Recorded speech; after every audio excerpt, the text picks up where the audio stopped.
une production Little Tower. Il est expert forestier, mais ce qu'il aime par-dessus tout, c'est titiller la carpe.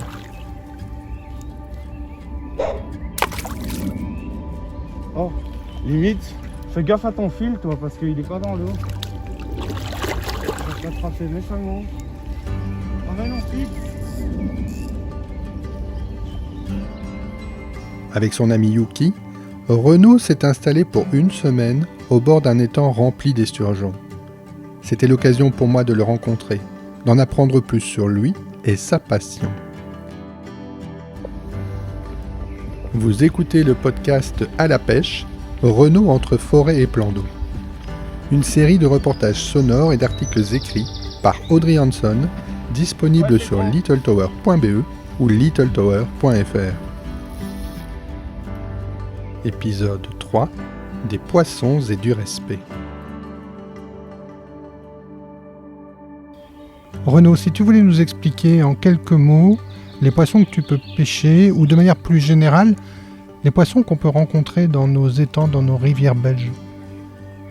Alors moi je suis pas trop un pêcheur de rivière, donc du coup je vais me permettre de pas m'avancer des masses sur ce sujet-là. Je suis plus un pêcheur de canal, au carnassier, la truite, c'est pas trop mon délire. Maintenant, il y en a pas mal à rencontrer, donc tu vas aller dans les Ardennes, c'est la truite fario qu'on arrive à sauver là, il y a des élevages dans les Ardennes d'ailleurs. Qu'est-ce qu'elle a de particulier cette La truite fario, elle est brune avec des jolies petites taches de couleur là, et c'est la truite de chez nous en fait. Comparé à l'arc-en-ciel, c'est une vraie truite sauvage. L'arc-en-ciel est sauvage quand elle est chez elle, mais c'est un poisson qui a été très fort modifié pour la bouffe en fait.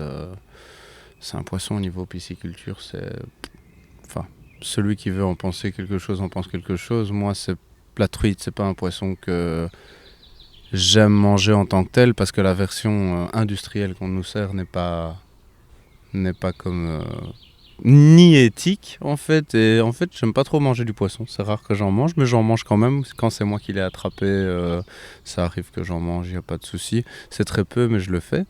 Et pour le reste, y a pas mal d'espèces en fait, il y a toutes les pêches confondues, que ce soit une pêche comme celle-ci, une pêche au feeder, une pêche à la canne au cou, au canal, ou en rivière, il y a des gens qui pêchent en feeder en rivière, donc tu vas rencontrer brème,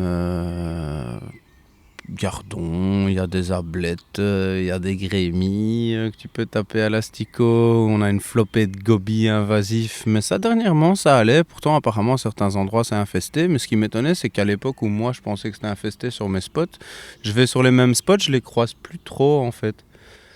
On me disait que non, moi je dis que la nature s'adapte. Donc on est face à un gobie invasif, et donc nous on a nos perches et nos cendres chez nous. Le gobie, c'est un petit poisson ?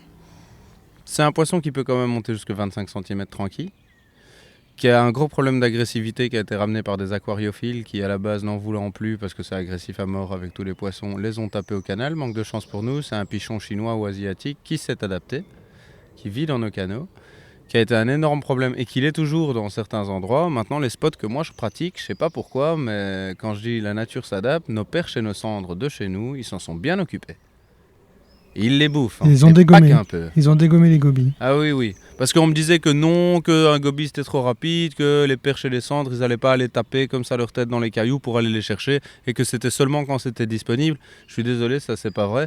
Parce que pour ceux qui tiennent cette théorie-là, quand tu es en train de pêcher, que tu as tous des petits gobies qui viennent taper là dans ton leurre, et qu'au final tu fais une perche qui a un gobie vivant dans la bouche, plus ton leurre, là, on peut effectivement en tirer la conclusion qu'il n'y a pas de problème, la chaîne alimentaire, elle ne va pas aller autrement comme elle est mise.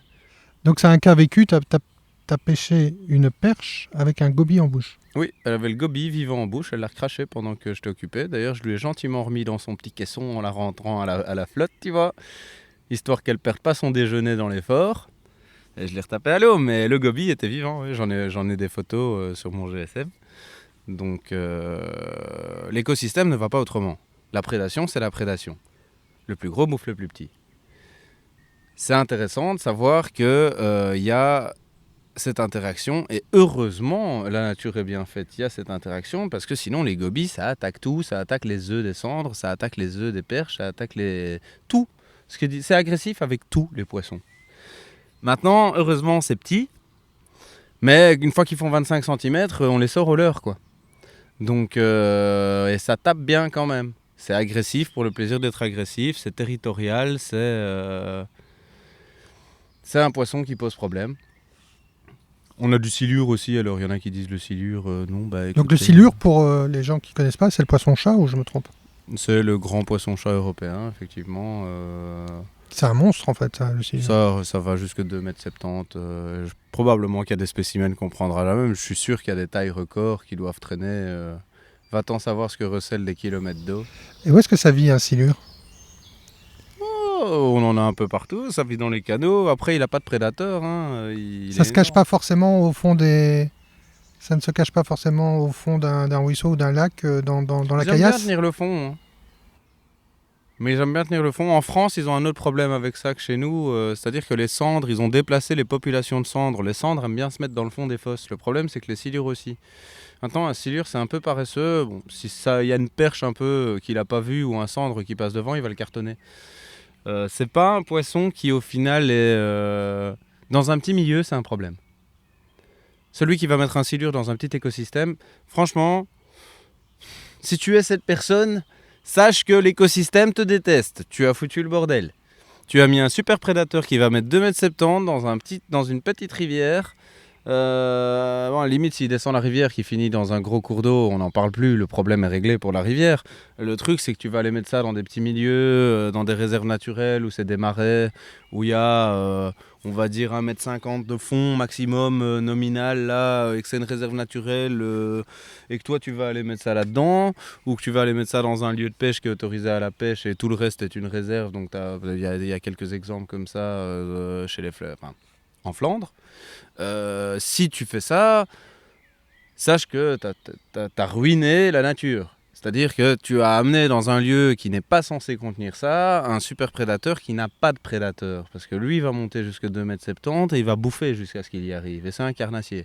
Donc le seul truc qu'il a à faire, c'est bouffer des grenouilles, bouffer des oiseaux, des poules d'eau, bouffer des poissons, parce qu'en général, c'est le premier truc qui va lui tomber sous le pif, c'est des poissons. Et ici, le silure, on le pêche à la canne? Oui.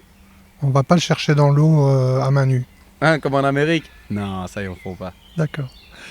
Donc de toute façon, chez nous, on a perche, cendre, brochet, silure, omble, t'as toute une série de sous-espèces, les ablettes, les trucs, etc. Tout ça, c'est des dispatchs de pêche qui sont des techniques qui sont différentes.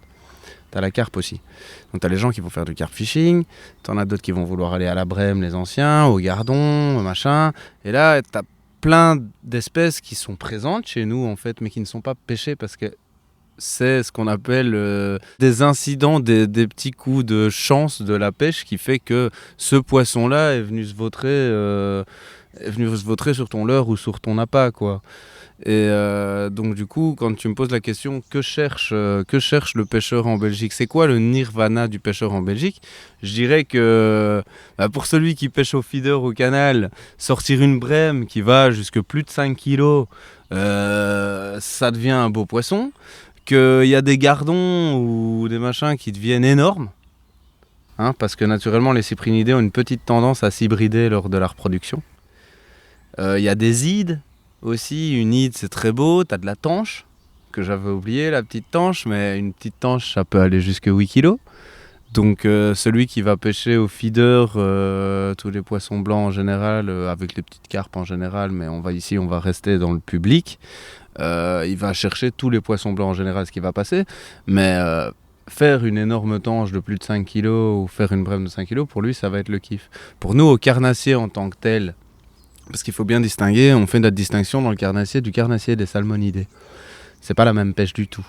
C'est une pêche au leurre aussi, mais c'est pas le même matériel. Donc du coup, il y a des aficionados de la truite et qui n'apprécient pas trop le carnassier. Mais qui n'attendent qu'une chose, c'est l'ouverture de la truite. Les moucheurs, par exemple. Et maintenant, il y a plein d'autres techniques. Il y a des gens qui vont maintenant la mouche au brochet, qui est devenue très populaire.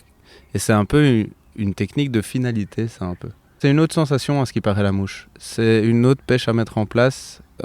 C'est plus tactile, c'est beau en fait. C'est une belle pêche, c'est des belles sensations. C'est une autre difficulté. Moi, j'ai jamais essayé la mouche. Regarde, dans des endroits qu'on est ici, on fait aussi la carpe à la mouche. Ça aussi, c'est devenu une mode. Et le silure à la mouche qui s'est étendu. Donc il y a des cannes spéciales qui tiennent un silure. Tu peux sortir un silure de 2 mètres à la mouche avec les matériaux de maintenant. Mais c'est pas, à nouveau, pas le même matériel, mais c'est la même technique par contre.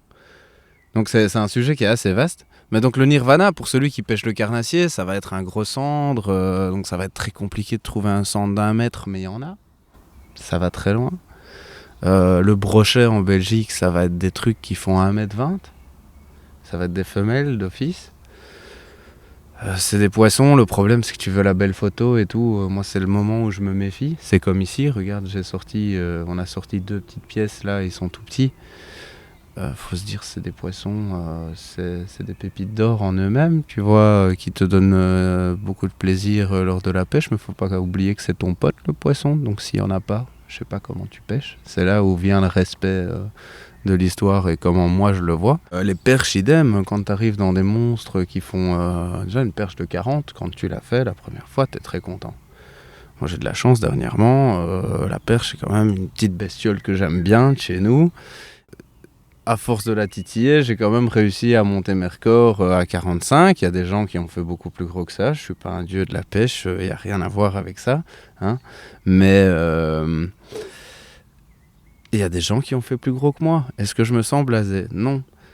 Parce que tout un moment aussi avant de faire ce record, et c'est pour ça que je dis, c'est là où il y a la différence, c'est qu'ici, on est sur une pêche un peu de hasard, au carnassier, comme je te disais. C'est pas qu'il y a moins de mystère, tu sais pas ce qu'il y a dans l'eau au moment où tu le fais, mais il y a moins de perte de contrôle à cette pêche-là. Parce que tu sais, tu vas faire des erreurs aussi, hein, tu vas t'accrocher, tu vas casser, ça peut arriver à la carpe aussi. Mais tu as tout en main, tu as toutes les cartes en main. Il n'y a pas de hasard comme ici. Et donc du coup, à partir du moment où tu as compris comment ça allait avec ton leurre et que tu sors le soir après le boulot là, et tu vas à ton petit spot tranquille là, le long de ton pont ou je ne sais quoi, hein. Certaines fois c'est un recoin, certaines fois c'est un angle droit le long du canal, certaines fois c'est un pont, certaines fois tu peux jeter en dessous du pont, certaines fois pas. Et t'es là et chaque soir tu fais une perche de 40. Et différente. Tu te dis que ton rêve, différente. Ça m'est arrivé de reprendre une fois la même sur le même spot, comme je t'expliquais là tantôt, c'est des choses qui arrivent, vu qu'on les remet à l'eau et qu'ils sont vivants, pas blessés si possible, au moins on remet le poisson dans le meilleur état possible dans l'eau. Et que chaque soir, tu commences à faire des pièces comme ça. Et là, tu commences à avoir la main et tu commences à savoir ce que le poisson veut à cette période-là. Parce que tout change au fur et à mesure, un jour n'est pas l'autre. Et là, en fait, tu te dis, putain, mais je le veux ce record, tu vois. Et tu le fais pas. Et puis un jour, il vient parce que tu étais en train de faire un truc que tu as l'habitude de faire, mais à un autre endroit, et le poisson était présent à ce moment-là, et tu fais ton record. Donc je lui fais effectivement, mais les perches, ça va, quand tu dis nirvana, une perche, ça va jusqu'à, je sais pas, c'est quoi les plus grosses, 53 cm. Ça devient des fameuses mamans avec un bon gros bide. Et les brochets, pareil, les spécimens de plus d'1 mètre, c'est souvent des femelles. Idem les cendres. Donc c'est des poissons qu'il faut remettre à l'eau. On ne mange pas un vieux poisson, on mange un poisson qui fait 40 cm, oui. Si tu vas toujours au même endroit retirer un poisson de 40 cm, un problème, il n'y en a plus. Hein. Écoute, c'est pour ça qu'on protège nos spots, c'est pour ça qu'on ne le dit pas non plus, qu'on essaye d'avoir du respect pour le poisson un maximum. J'apprécie beaucoup le fait que tu dises qu'effectivement les poissons, on les voit, ils sont pas très loin, ils restent quand même drôlement malins, c'est ce que tu es en train de nous dire. Oui, parce qu'ici on les a habitués à ça. C'est plus simple, on est d'accord. Ils sont habitués, bon voilà, tu vas aller au canal, tu dépasses ta tête du roseau, la carpe elle est 20 mètres plus loin, elle t'a pas loupé, elle t'a bien vu. Et toi, pour elle, t'es quand même un prédateur potentiel. Donc, ça t'empêche pas de faire des records au canal. Oui, mais ça c'est ce que j'appelle, d'ailleurs je divise les deux au niveau carpe, c'est ce que j'appelle des records publics. D'accord. Qui eux sont beaucoup moins élevés. Donc c'est une entre 16 et 17 kilos, j'aurais jamais le truc, et une autre de 14 kilos du côté des Ardennes dans un grand lac. Donc ça pour ça, c'est des petites fiertés, parce que là, on n'est pas comme ici. On est sur 3 jours. On est sur 3 jours de nuit, 7 poissons, dont tous des petits, des tanches, et une carpe de 14 kilos qui vient taper dans le tas en plein milieu d'après-midi, et puis une nuit complètement stérile avec des tout petits poissons, où c'est chouette, c'est une carpe, hein, mais c'est pas pour ça que tu as fait 179 km aller et puis retour, quoi, tu vois. Et en prime de ça, j'étais sous la pluie pendant 2 jours, donc c'est pas la même chose.